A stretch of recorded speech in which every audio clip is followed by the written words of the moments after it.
Hello at welcome sa ating channel. Sa bidyong ito, panunuorin natin ang pinakamalupit na natural disaster sa iba't ibang panig ng mundo na nakuna ng kamera. Pero bago natin simulan, paki-like muna ng ating video dahil malaking tulong po yan para sa aming mga content creator. Maraming salamat po. Makapigil hininga ang pangyayaring to na naganap sa Kenya noong May 2023. Sa video, makikita ang isang lalaki na naipit sa kalagitnaan ng malawakang baha. 5 oras siyang natrap sa Galana River ng Kenya. Base sa report, binilaan na siya ng mga residente na huwag tatawid sa baha dahil unpredictable ang flash flood sa nasabing ilog. Hindi siya nakinig, nagmatigas ang driver. Nilusong niya ang baha gamit ang dambuhala niyang truck. Ito'y sa pag-aakalang hindi kayang patumbahin ng rumaragas ang baha ang kanyang sasakyan. Sa huli, matagumpay siyang nasagip ng Kenyan Air Force. Ewan ko lang sa trabaho kung sino sasagip sa kanyang boss ah. Makapigil hininga ang tagpo sa Barnawan Waterfalls, India. Ito'y matapos ma-stuck sa rumaragasang talon ang 2 binatilyo. Nakakatakot ng tagpo ang bawat sandali. Hindi sila pwedeng magsayang ng oras dahil anumang oras, pwedeng bumagsak ang malakas na baha na naipon sa taas ng bundok. Parang eksena sa paborito mong suspense movie ang bawat sandali. Hinahagi sa 2 ng mga Good Samaritan ang lubid, ngunit hindi nila ito mahawakan. Sa puntong to, lumalakas na ang agos ng waterfalls kaya nagdesisyon na ang isang binatilyo na bumitaw at sumabay na lang sa agos ng tubig.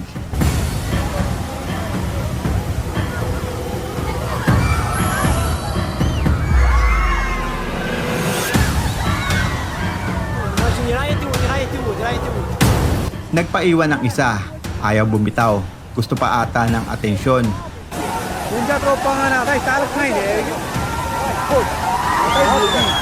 Sa huli, ligtas ang 2 binatilyo na natrap sa waterfalls. Dinala agad sila sa pinakamalayong ospital. Okay.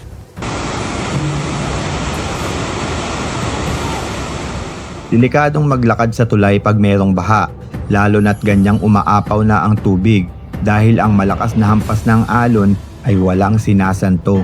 Kayang-kaya nitong wasakin ang malalaking infrastruktura.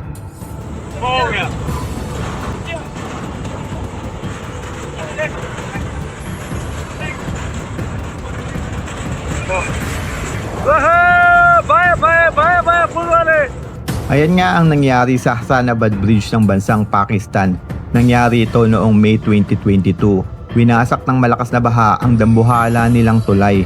Ang makasaysayang tulay na yan ay gawa ng China.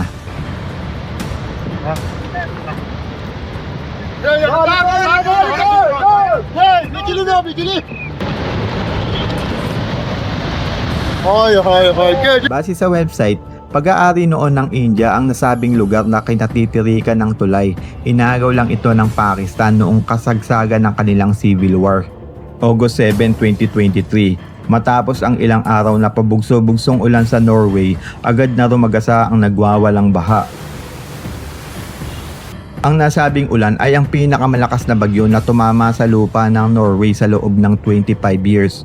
Agad na pinalikas ang mga residente sa bayan matapos ideklara ng mga otoridad na danger zone ang lugar. Walang magawa ang mga residente kundi panoorin na lang kung paano wasakin ng baha ang mga magagarang bahay.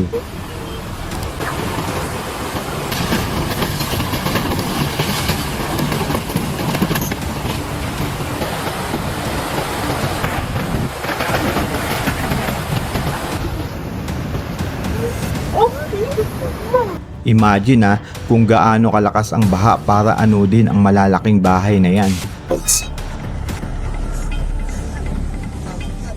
Pinipili ng ibang Pilipino tumira sa tabi ng creek dahil maliban sa magandang view, meron pang instant na palikuran. De joke lang. Madalas bisitahin ng bagyo ang Pilipinas, kaya ang pagtira sa tabi ng creek ay isa sa pinakapangit na desisyon na ating gagawin. Dahil maliban sa mahinang lupa ang kinatitirikan ng bahay sa creek, ito pa ang pangunahing daluyan ng baha. Kaya naman kadalasan, hindi maiiwasan ang mga gantong pangyayari.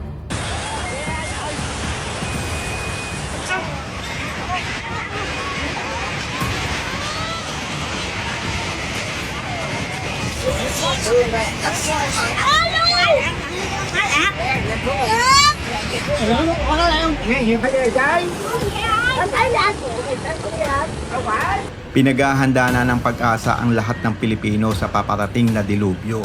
Ang pinakamalakas na bagyo na lalapag sa lupain ng Pilipinas ngayong 2025. Sa satellite map, makikita na kasing laki ito ng Pilipinas. Malawak ang sakop ng bagyo kaya inaasahan na buong bansa ay apektado. Pinangalanan itong Bagyong Uwan.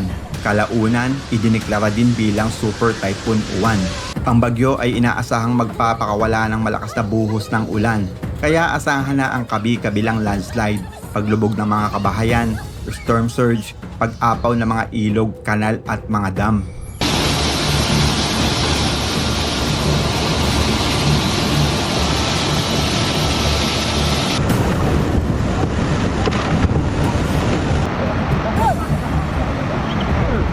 Maski nga sinong makapangyarihang tao ay walang magagawa para patigilin ang bagyo.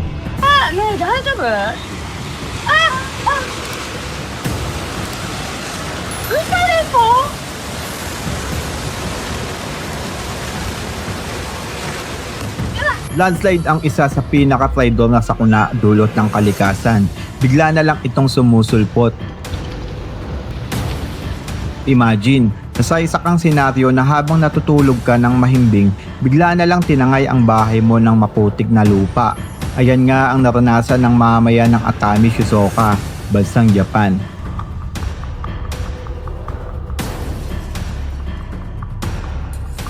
Go, 置いてけ置いてけ車置いてけ後ろ下がれ後ろ置いてけ置いてけ車置いてっちゃうよあ、逃げる逃げる行け行け行け行け行けうわうわ危ないこれやばっ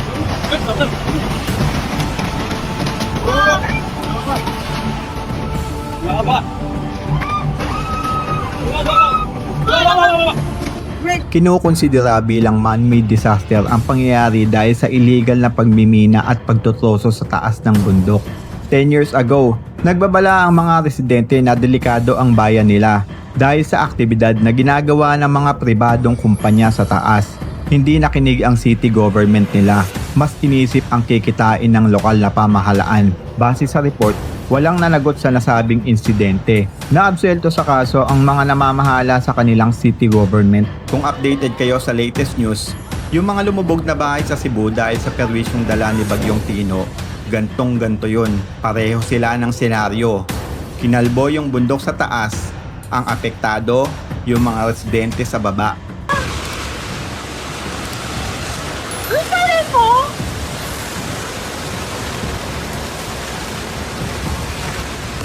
New Delhi, tahanan ng 33 milyong Indiano, pumapangalawa sa most populated city sa buong mundo.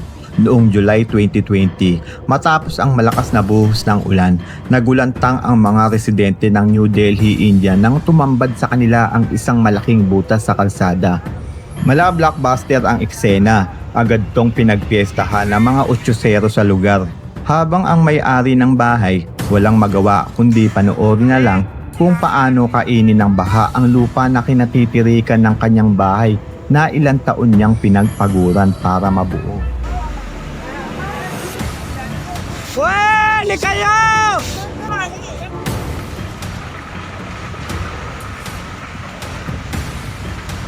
Ayon sa ulat, walang nasawi sa insidente. Nakaligtas ang pamilya na nasa loob ng bahay dahil maagap silang naabisuhan ng mga kapitbahay.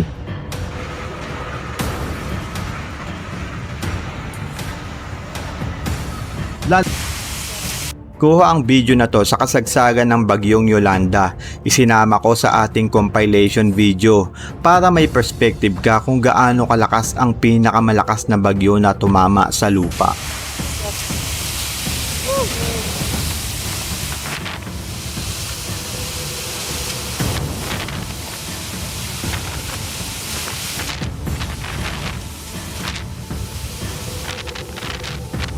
Tila isang trailer scene sa movie ang pangyayaring to sa Ganga River, bansang India, kung saan pinagpiestahan nila ang rumaragasang baha.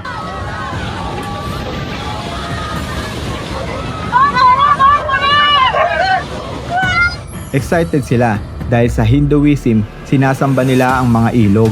Base yan sa kanilang spiritual belief. Naniniwala sila na ang mga ilog ay nagtataglay ng special energy para maalis ang bad spirits sa kanilang katawan. Kumbinsido na ako na matatapang talaga ang mga Arabo. Tignan nyo na lang kung gaano sila kakalmado. Given the fact na alam nilang merong baha sa likuran nila na nagmumula-mula pa sa taas ng bundok.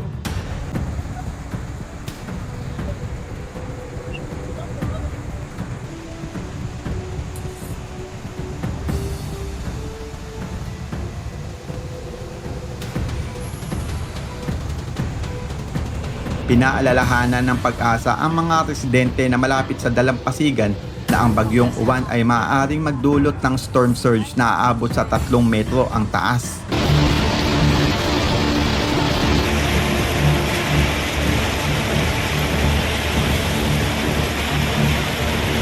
这种长呢，这个岸气这个瓦了，岸气这瓦这种长估计的垮。